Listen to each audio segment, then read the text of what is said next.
Passo a palavra para a Tribuna Livre para o senhor Gianmarco Bisaglia. Assunto: papel do terceiro setor com a Prefeitura Municipal.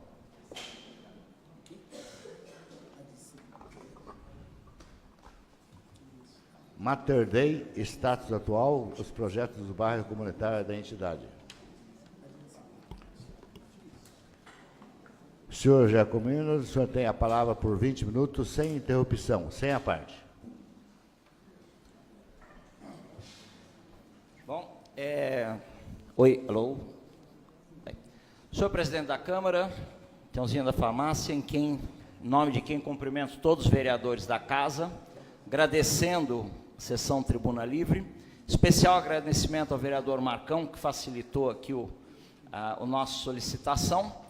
Quero cumprimentar todos os presentes, particularmente a equipe da Mater Dei que está aqui presente, com quem a gente vem compartilhando nos últimos anos uma série de experiências, uma série de aprendizagens, que hoje a gente traz um pouquinho para discutir. O pedido de tribuna, ele é oportuno porque nós estamos num momento muito especial do relacionamento poder público, organizações do terceiro setor. Só para a gente pontuar aqui, a gente tem hoje no país 820 mil organizações não governamentais. São dados do IPEA, mas ativas são 236 mil. E, na verdade, houve um decréscimo, né? Em 2010 tinha mais ONGs ativas do que hoje. Nós perdemos aí 30%, deixaram de operar. Mas tem 500 mil aí que também não estão fazendo absolutamente nada. Então, para ter uma ideia do como o terceiro setor é grande, é poderoso, é diverso, e o terceiro setor recebe hoje, no plano nacional, perto de 6% a 7% do orçamento federal. Peso muito grande para a saúde nisso. E aí, eu queria falar um pouquinho dessa questão do que esse crescimento representa em termos de necessidade de profissionalização do terceiro setor e melhoria da relação com o poder público. Tá? E eu queria, então, pedir licença para contar um pouco a história da Mater Dei nos últimos 5 anos, porque a gente, exatamente nesse mês, nós estamos fazendo o aniversário, que a diretoria atual da Mater Dei assume a Mater Dei oficialmente em junho, mas começamos a trabalhar em abril o processo de transição.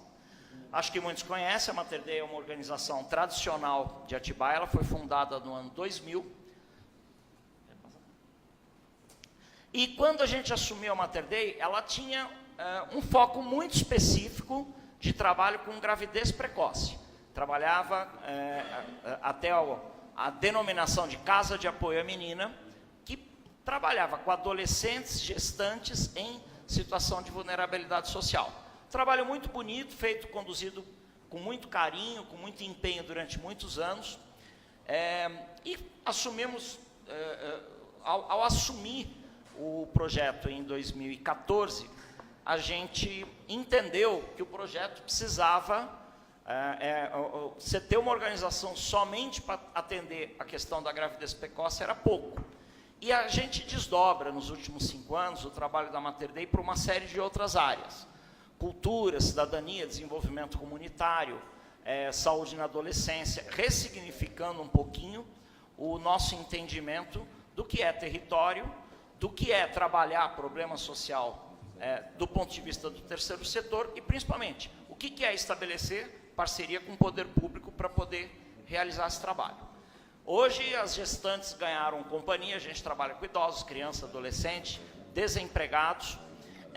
Um destaque grande ao aprendizado que a gente vem tendo em trabalhar com escolas na questão da violência escolar, uma demanda que não era a nossa demanda inicial, mas foi percebida ao longo da trajetória, e a gente tinha know-how e estamos construindo um trabalho muito interessante de combate ao bullying no município. Só para a gente ter uma ideia do que foi construído, tá? A gente recebeu a Mater Dei em 2014, ela tinha um colaborador voluntário, um projeto em andamento, Durante o ano 2014, uma receita total apurada de R$ 27 mil e 150 usuários atendidos no ano de 2014. A gente fechou, tem a projeção para 2019 de estar com 150 colaboradores, já foi esse número ano passado, 27 projetos em vários estágios de execução, receita projetada de 3 milhões e projeção de 15 mil usuários atendidos até o final do ano. Aí a gente quer contar um pouquinho como é que foi feito, né? Porque às vezes tem gente que olha a Mater Dei e ainda se pergunta, nossa, mas vocês ainda atendem gestante? Também, a gente continua atendendo gestante, mas elas ganharam bastante companhia, né? E primeiro, acho que a questão a gente, ou você conhece o que você está trabalhando ou não entra, ou vai fazer direito, ou vai executar direito com qualidade, criar impacto social, ou não vale a pena trabalhar naquilo. Conhece a área? Se especialize. Não conhece? Estuda, pesquisa, se intere e vire um especialista, porque uma má execução prejudica a imagem do terceiro setor e prejudica também o investimento público que está sendo feito. Então, quando a gente salta dentro de uma temática como violência contra a mulher ou inserção social de idosos, ou a gente sabe o que está fazendo, ou contrata gente que sabe, ou aprende fazendo. Nós estamos fazendo tudo isso ao mesmo tempo. Então, desenvolver tecnologia social, ou seja, know-how de execução e ter competência técnica na execução de projeto. Porque não é só executar projeto. Eu tenho que captar recursos, eu tenho que entender de RH, de contabilidade, de prestação de contas, da legislação, saber fazer articulação com o poder público, saber fazer articulação com comunidade. Tem comunidade que a gente atende, que eu tenho que negociar lá com traficantes de drogas, com assistência social, com a saúde, para poder operar dentro da comunidade. E tudo isso não é nada fácil de fazer. Dá muito trabalho e é por isso que a gente tem que ter gestão do conhecimento que está sendo acumulado para poder garantir qualidade de execução de projeto. Vamos lá.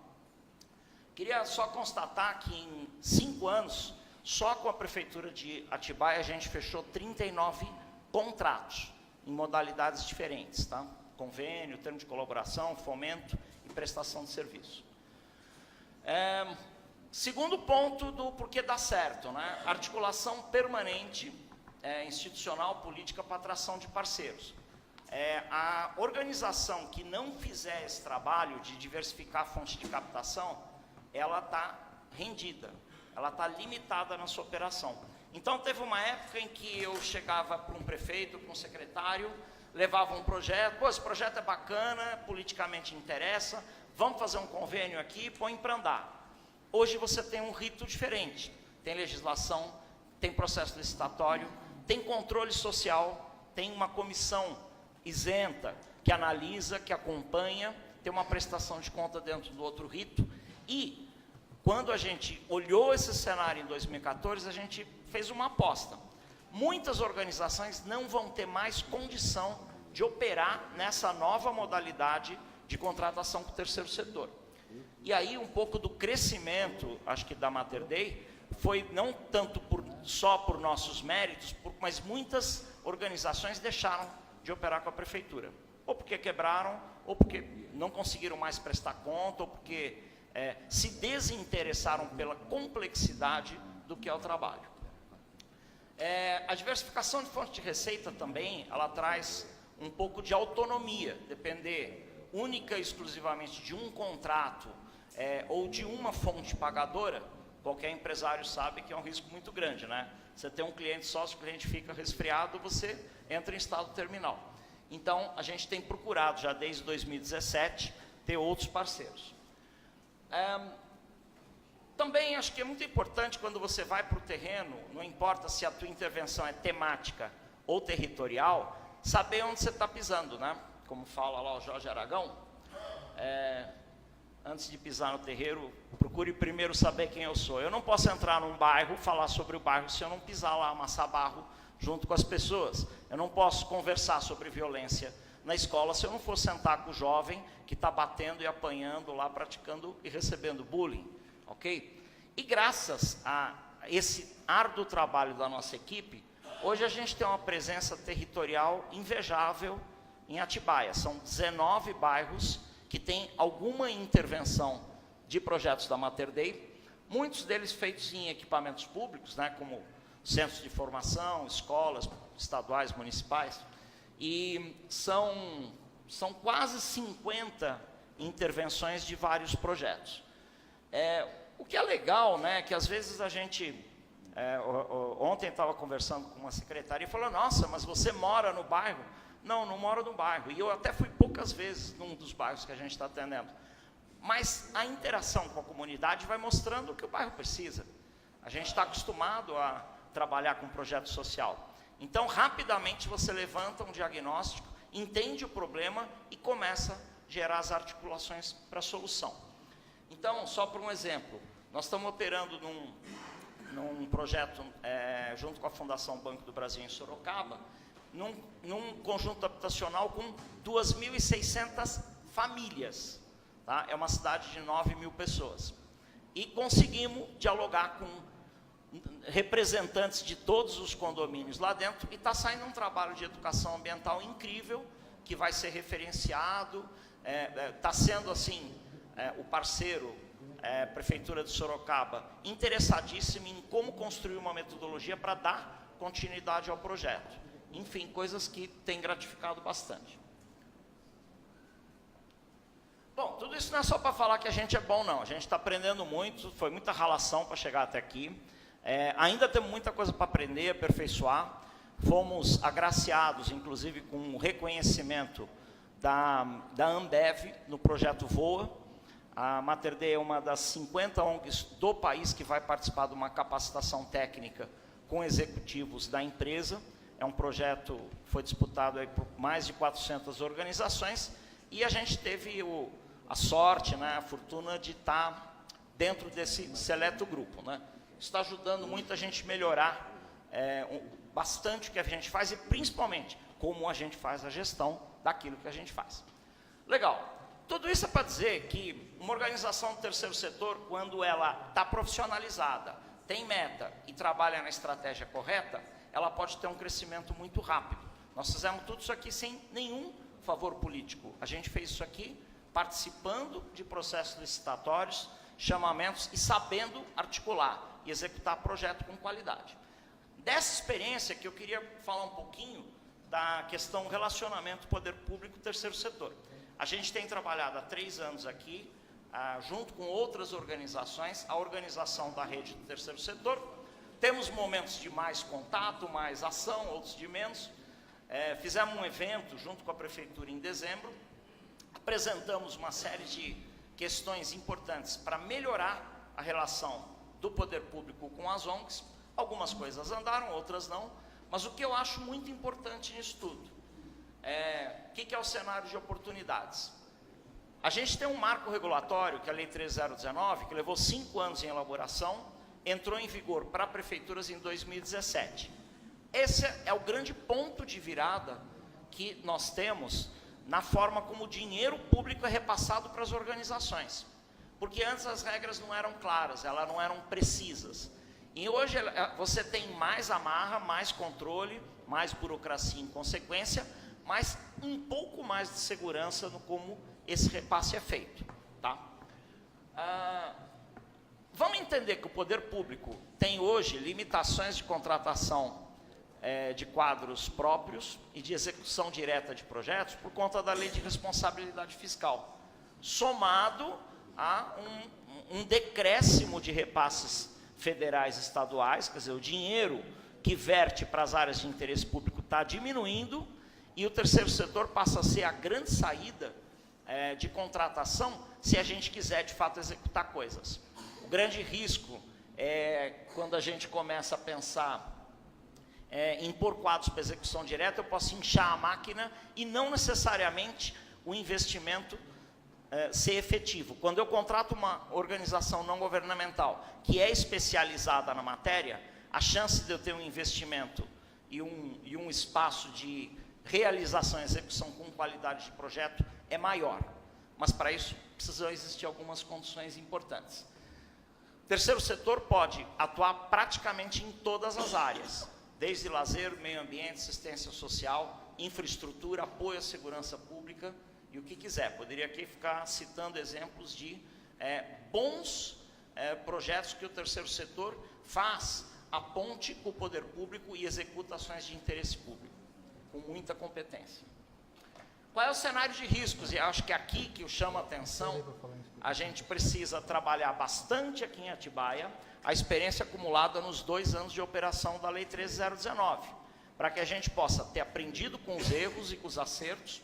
Atibaia tem um grande avanço, né? Atibaia já faz chamamento público há muito tempo, então quando entrou em vigor a Lei 2017, não foi, tirando o aprendizado básico, não foi nenhuma grande surpresa o fazer essa operação.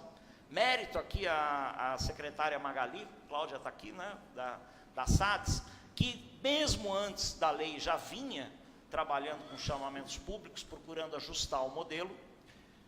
Muitas prefeituras nem leram a Lei 3019 ainda, estão à rasca aí com problema com o Tribunal de Contas, porque tem que cumprir a lei, tem que fazer chamamento, não tem mais aquele negócio do eu faço com quem quero, do jeito que eu quero. Quais são os problemas? Como a lei, ela burocratiza o processo, eu posso aumentar a burocracia e o comando, controle do poder público sobre a organização. Tá? Eu posso apertar tanto que a organização não consegue mais operar. Daqui a pouco eu preciso ter mais gente administrativo financeiro do que psicólogo, assistente social na ponta executando o projeto. A hora que chegar nessa desproporção, acabou, não precisa mais. Né? É aquela empresa que opera, que tem mais advogado e contador que engenheiro. Então, para. A empresa não está mais cumprindo seu papel. Outro risco que a gente tem observado, aparelhamento do terceiro setor. Eu sou agente político, eu sou prefeito, eu sou vereador, eu vou montar a minha ONG para receber o recurso que eu mesmo vou direcionar. As experiências mostraram que isso dá certo por um tempo. Só que como eu preciso uma organização que de fato saiba executar projeto, que seja especializada, que saiba prestar conta, etc, etc, etc, será que vale a pena? Porque eu posso até repassar o recurso, mas depois, se a organização não tiver todas as competências necessárias, mica no meio do caminho, e a gente tem visto Atibaia e região, organizações que simplesmente pararam no meio do caminho, não conseguem mais prestar conta, estão devendo dinheiro para funcionário, estão com dívida aí com a prefeitura de ter que fazer devolução de recursos, porque teve esse desejo de, minha ONG aqui para fazer o que eu quero. Nós temos que tomar cuidado dessa questão da redução do investimento social. O governo vai ter cada vez menos dinheiro para investimento social e, portanto, ele tem que ser muito inteligente. A hora que eu ponho dinheiro numa organização do terceiro setor, eu tenho que saber muito bem o que eu estou pedindo. O recurso tem que ser suficiente para que a execução saia com qualidade. Não adianta eu pôr pouco dinheiro esperando que a organização vá por contrapartidas, não funciona mais desse jeito. Né? Também, com a ONG sai mais barato, então eu repasso menos dinheiro, eles se viram. Também não funciona. Né? Então nós temos que ter um equilíbrio muito grande, porque com menos recursos, daqui a pouco a gente tem menos condição de dar resultado na execução. Questão da insegurança jurídica, apesar da gente ter uma lei, nós temos experimentado nos últimos 2 anos uma série de visões diferentes. Né? Então aqui, Secretaria de Negócios Jurídicos, Administração e Planejamento e Finanças, nem sempre tem o mesmo entendimento sobre a lei, ou sobre aspectos de prestação de conta, o que pode, o que não pode, o que vale, o que não vale. Então a gente tem, o Reinaldo sabe disso, né? A gente tem tido muita discussão aí, e a gente tem proposto que vamos dialogar com as organizações que estão com a mão na massa. Não adianta lá, o jurídico inventa uma interpretação que na hora que bate no finanças lá, isso aqui não é, o jurídico está errado. Só que ninguém sentou para conversar e estabelecer um alinhamento de conceitos. Isso é ruim tanto para a prefeitura como para as organizações. Então, secretarias que põem critérios diferentes para a mesma situação. Então, o que pode numa secretaria não pode na outra, o que vale nessa prestação de contas não vale naquela. Então, a gente precisa ter uma isonomia de tratamento, e para isso tem que ter um entendimento do que nós estamos falando e para quê. E por fim, né, eu vejo também um cenário como o repasse passa a ter um modelo, vamos lá, mais sistêmico, tá? Podem aparecer organizações que se especializam em projeto e entram para acessar um recurso público com baixo conhecimento e com baixa qualificação. Aí eu recebo dinheiro e não sei o que fazer com ele. O governo federal agora percebeu, né, um movimento do meio ambiente que já vem de muito tempo, ONGs que se especializaram em fazer projeto. O pessoal é muito bom para fazer projeto, ganha chamamento, ganham contratos milionários, mas não executam, peca na execução, né? Então, vamos começar a controlar. As organizações que quiserem operar precisam qualificar quadros, saber o que estão fazendo e, principalmente, ter a capacidade de diálogo e interação com o poder público para a gente limar essas arestas e dúvidas que a lei ainda está deixando. Aí nós vamos ter uma operação legal, fluida, segura para os dois lados. E queria fechar aqui, né, falando um pouquinho. Vamos imaginar que essa relação do poder público com o terceiro setor é como um avião de 2 motores. Se falhar um motor, o avião até voa, mas ele perde autonomia, ele perde potência, ele faz um voo perigoso, né? E os passageiros, que são os usuários que a gente atendem, podem até chegar no destino, mas não vão chegar com uma viagem de qualidade, ok? E lembrando que quem está na cabine é o piloto, copiloto, e é um de cada lado. Então não adianta o terceiro setor querer mandar numa operação porque ele tem a especialidade técnica do projeto, principalmente quando está conveniado. Então, quando nós vamos sentar com a professora Gina, que é a coordenadora da Coordenadoria da Mulher, não adianta a gente chegar lá e dizer, olha, nós aqui entendemos de violência contra a mulher, então vai ser do jeito que a gente quer. A professora Gina enquadra a gente rapidinho, mas aqui quem manda sou eu, porque eu que sou coordenadora de mulher e a política pública, quem comanda é a prefeitura. E esse entendimento precisa ter o terceiro setor entender quais as limitações e a realidade do poder público e como ele opera, e o poder público entender quais são as limitações e possibilidades que tem o setor privado, o terceiro setor. Vamos lembrar, o princípio constitucional. Nada o poder público pode fazer que não seja autorizado por lei.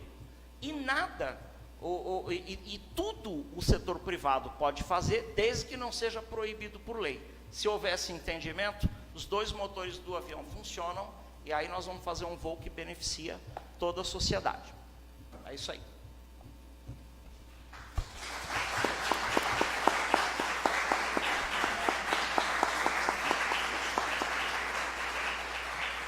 Obrigado.